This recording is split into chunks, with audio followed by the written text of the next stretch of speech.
Hello everyone, welcome to What's Happening in Brazil. To start, let's take a look in the most recent news from the country. Former President Luiz Inácio Lula da Silva announced his pre-candidacy for Brazil's presidency on May 7th in an event. In his speech, Lula highlighted the importance of uniting to defeat the current government's authoritarianism. O que nós estamos fazendo aqui hoje é mais que um ato político. Essa é uma conclamação aos homens e mulheres de todas as gerações, a todas as classes, todas as religiões, todas as raças, todas as regiões do país, para que a gente possa lutar, reconquistar a democracia e recuperar a nossa soberania. Geraldo Alckmin, the former governor of São Paulo, was also named the vice presidential pre-candidate at the event. However, he couldn't attend the event in person since he had tested positive for COVID-19.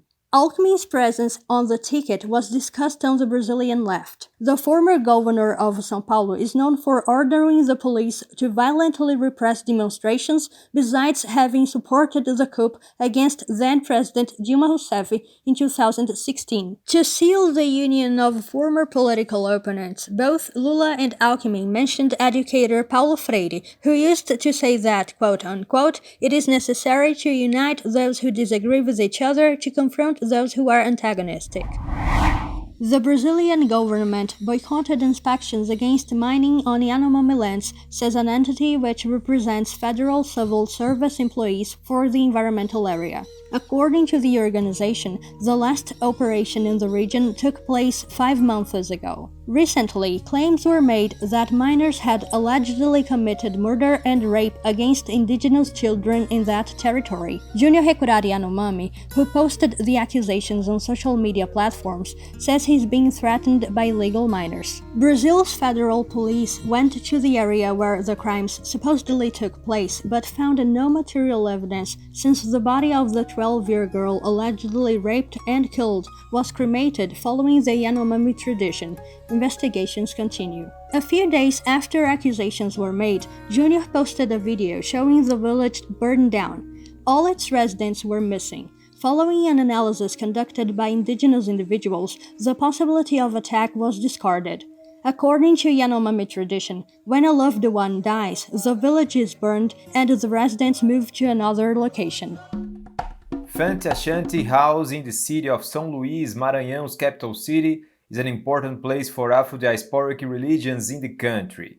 It's there that Candomblé and tambor de mina ceremonies take place.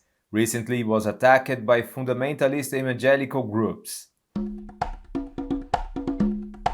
Founded in 1954 by Pai Euclides, Father Euclides in English, Fanti Ashanti House is located in the city of São Luís and is the first Candomblé house of Maranhão state, as well as one of the most traditional Brazilian spaces for tambor de mina. The place is headed by Mãe Cabeca, Mother Cabeca in English, a religious leader nationally respected. It promotes religious, social, and cultural activities. Members of the house have denounced attacks from fundamentalist individuals that coerce them and make exorcism gestures towards the mães, pais, and filhos de santo, the Portuguese terms for female and male Candomblé leaders and its followers, respectively. The video showing the aggression was posted on social media platforms and has received over 300,000 views.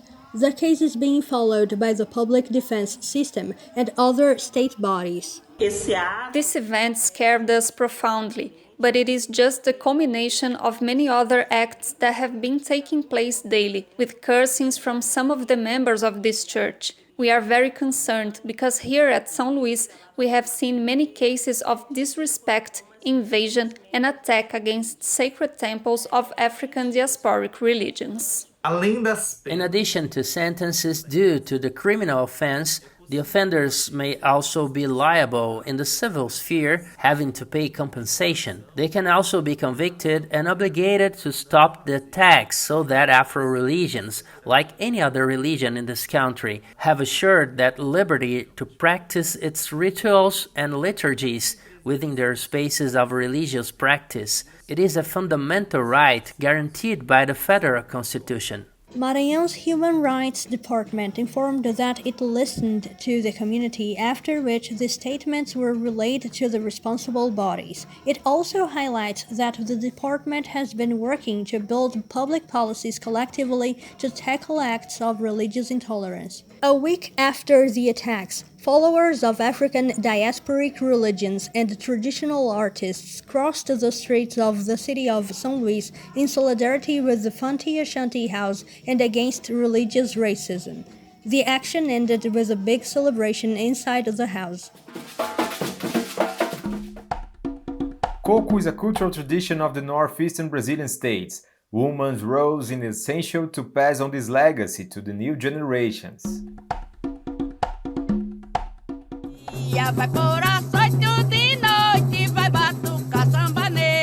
A tradition crossing generations. The mestras de coco, term that refers to women ahead of a Brazilian popular circle dance, coco de roda, are also leading things when they are not making presentations. They seek to keep the coco tradition alive in northeast Brazil. In Ipiranga Quilombo, in the city of Conde, south coast of Paraíba state, coco de roda has a long history. My mother was a mestra, you know? I was a contramaster, that is, she sang and I helped her sing. My whole family was involved with it because my stepfather and my brother played instruments. Then we gathered other friends. My aunt used to dance. It was a very family thing to do. There were also other families besides mine. It couldn't be different. Miss Ana has been known as Mestra Ana do Coco for 7 years. She carries this legacy with the group New Quilombo in her community. Women could just answer the singing and teach dancing, while men could play. There was no woman playing. Now, in my Coco group, there are women singing, dancing, and playing.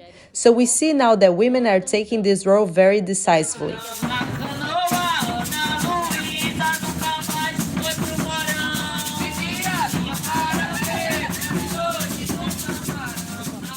In the hot and dry areas of São Francisco, known as Sertão de São Francisco, in the city of Juazeiro, Bahia State, Dona Ovidia is a mestra who also leads the Roda de Samba, a cultural manifestation. She is a living example of the strength of black women in cultural manifestations. When we are there dancing the samba, it gives me strength, you know. It is one of the strongest moments in our community, and also to me on a personal level.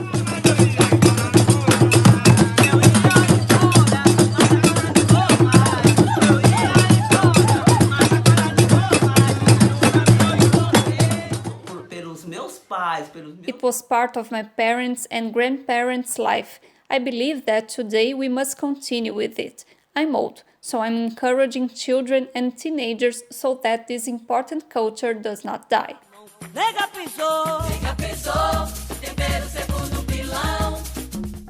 Today we are going to learn 2 very Brazilian recipes, vinagrette and farofa.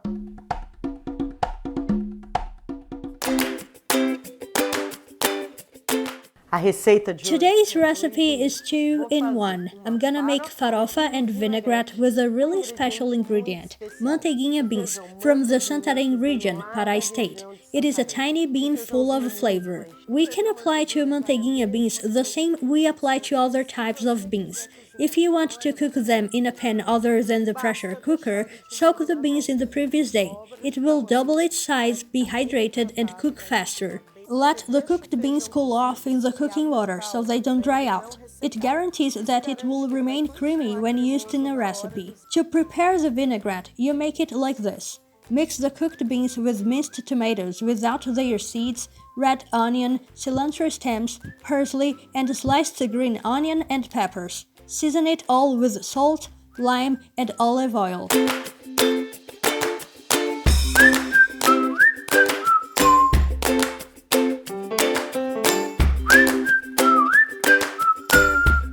finish it with cilantro leaves. It's ready.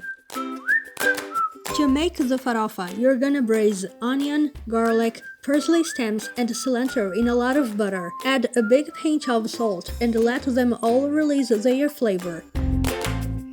Then add the cooked and drained beans and saute with the other seasonings so that it gets a lot of flavor.